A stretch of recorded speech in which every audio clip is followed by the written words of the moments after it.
Pag di mo maboto sa 2025, maningil siya. Maulawan ko kang speaker si Mamieda Sir Ponyong nagibutangan pag sente sa tingog diri pag abot sa eleksyon mapildi gihapunta 180,000 plus ang populasyon sa Santo Tomas.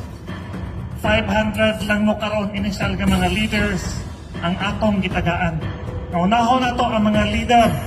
Imaon ni atong saligang mag-abot sa eleksyon. Saro po di ta makonsensya. Tanan mo agi ang Ponyong Gamonada. Nianhigi sa diri sa Santo Tomas para ipaabot sa inyo ha. Pag di mo maboto sa 2025, maningil siya. Dali kay ta makalimot.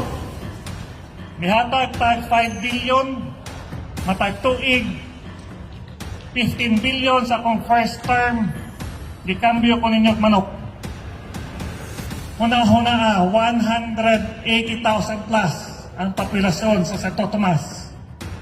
500 lang mo karon initial nga mga leaders ang atong gitagaan. Tanan pwede, pero nagdesisyon ay niyapay sila, ako. Naunahon na to ang mga leader nga hugot nga masuporta sa akong grupo.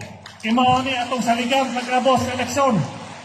Maulawan ko kang speaker kay Mamieda Sir Ponyong nagibutangan pag sente sa tingog diri pag abot sa eleksyon mapildi gihapunta